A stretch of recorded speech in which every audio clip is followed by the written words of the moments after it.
हाय, नमस्ते। I hope आप सब लोग ठीक होंगे। और आज हम बात करेंगे सिक्योरिटी क्लियरेंस इंटरव्यू के कुछ सवालों की। और उसमें ही मुझसे किसी ने सवाल पूछा कि अगर पासपोर्ट फाड़ने के लिए बोला जाए तो क्या करना है। और एक्चुअल में ये सवाल पूछते हैं सिक्योरिटी क्लियरेंस इंटरव्यू में। और मेरा जो सिक्योरिटी क्लियरेंस इंटरव्यू है वो 2 बार हुआ। और सबका नहीं होता है 2 बार, आई थिंक। एक मेरा काफ़ी लंबा गया था, 2 घंटे प्लस गया था। और जो दूसरा वाला गया था वो सिर्फ 5 या 7-8 मिनट गया था।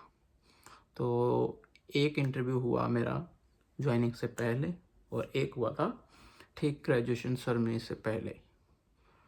तो जो पहला वाला मेन रहता है उसमें डॉक्यूमेंट्स चेक तो पहले ही हो गए होते हैं, पर फिर भी बार बार एक ही चीज़ वेरीफाई करते हैं। तो पहले तो जब उसने मुझे फ़ोन किया तो मैं आउट ऑफ सिटी था। मैं गया था फ्लोरिडा डिज्नी वर्ल्ड। तो 2-3 बार किया उसने फ़ोन, तो मैंने नहीं उठाया। फिर मैंने उसको बताया कि इतनी तारीख को आ रहा हूँ। तो उसने मुझे एड्रेस दिया कि यहाँ यहाँ पहुँच जाना ऑफिस में। और मैं वहाँ खुद गया। और वो जो ऑफिस था वो बिल्डिंग सिटी से थोड़ी सी सेपरेट थी। बिल्डिंग्स थी आसपास, पर इतनी ट्रैफिक नहीं थी, कुछ नहीं थी। और देख के कोई कह नहीं सकता कि ऊपर उनकी कोई बिल्डिंग होगी, ऑफिस होगा। पहले 2 फ्लोर नॉर्मल शिफ्ट्स वाले लोग निकल रहे थे, थर्ड फ्लोर पे ही थी बिल्डिंग। काफ़ी साइलेंट था, कुछ पता नहीं था कि यहाँ पे ऐसे सिक्योरिटी क्लियरेंस इंटरव्यू चलता है या कुछ है।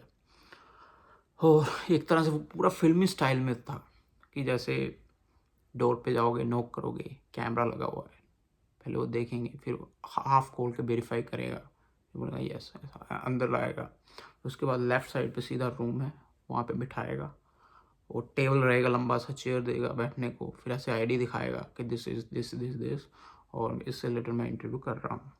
तो ऐसे होता है सिक्योरिटी क्लियरेंस। मुझे श्योरिटी नहीं है कि सबका होता है कि नहीं होता, पर मेरा हुआ था ऐसा। और हो सकता है हर स्टेट का अलग सिस्टम हो। तो मेन क्वेश्चन था एक पासपोर्ट वाला कि हाँ, कि क्या अगर हम आपको पासपोर्ट फाड़ने को कहें तो फाड़ दोगे। तो पहले तो मैंने उसको बोला कि मैं ऐसा क्यों करूँगा, because I am Indian citizen.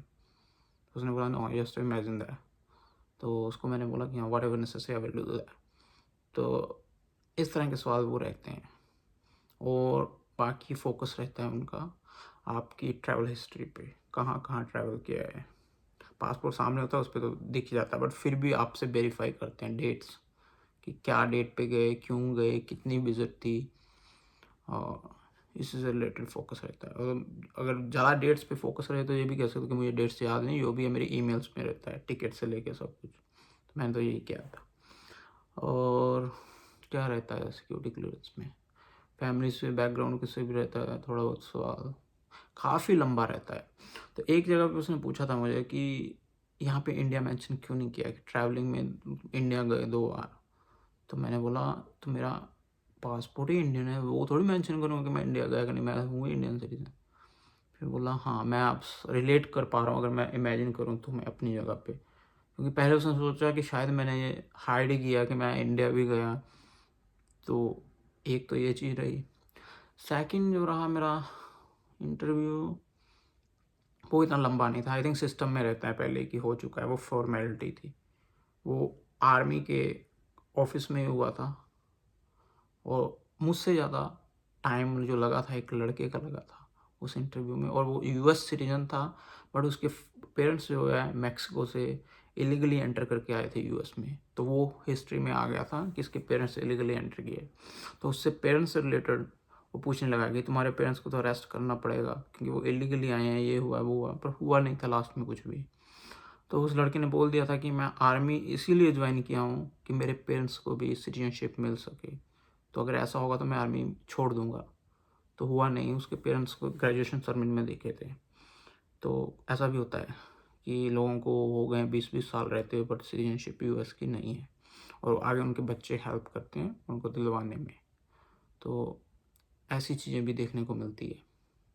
तो ये रहा मेरा सिक्योरिटी क्लियरेंस इंटरव्यू। और किसी ने एक सवाल पूछा था कि क्या आप सी एजेंट हो। पर सी एजेंट होता तो मैं कैसे खुल के बोलता कि सी एजेंट हो कि नहीं। और सी को हमें हायर करने की ज़रूरत नहीं है। उनके एक फ़ोन पे इंडिया में बहुत सारे लोगों में मौजूद है जो वो काम कर सकते हैं जो हम सोच भी नहीं सकते, और इंडियंस ही करके देंगे उनको। एम्बेसी में इंडियंस भरे पड़े हैं, उनके एक-एक फ़ोन कॉल पे वो लोग वीज़ा देने से पहले वेरिफ़िकेशन करते हैं। मुझे खुद 3-4 लोगों ने फ़ोन करके कहा कि हमें एम्बेसी, यूएस एम्बेसी से फ़ोन आया था और आपके बारे में पूछ रहे थे। तो और साथ में ये भी बोला कि किसी को ये बताना नहीं है। पर उन लोगों की ये बॉन्डिंग थी कि उन लोगों ने फिर भी कॉन्टैक्ट किया। वो सिस्टम में, तो मैं बोला आप ही लोगों को क्यों आया? तो बोले हम लोगों ने भी यूएस की फ़ाइल लगाई हुई थी, उनके पास पूरा फ़ोन एड्रेस से लेके सब कुछ था। और जो पूछने वाले थे, इंक्वायरी करने वाले थे, वो कोई गोरे नहीं थे, वो इंडियन लोग ही थे। पर उन लोगों को ये नहीं पता कि हाँ, मुझ तक ये बात भी पहुंच जाएगी। तो ऐसा नहीं कि वो ऐसे ही किसी को भी एंट्री करवा देते हैं कि भाई कर दो, ये कर दो, स्पॉन्सर कर दो, ऐसा इतना ईजी नहीं रहता कुछ भी। उनको एक एक चीज़ का पता रहता है, और फेक डॉक्यूमेंट्स तो बिल्कुल नहीं चलते किसी भी चीज़ में। वो लोग ये फेक करवा के ये कर लेंगे, वो कर नहीं होता। और आज की वीडियो में इतना ही। फिर अगर कोई टॉपिक छूट गया हो तो नेक्स्ट टाइम जब भी टाइम मिलेगा कवर करेंगे। सो बाय बाय, राम राम।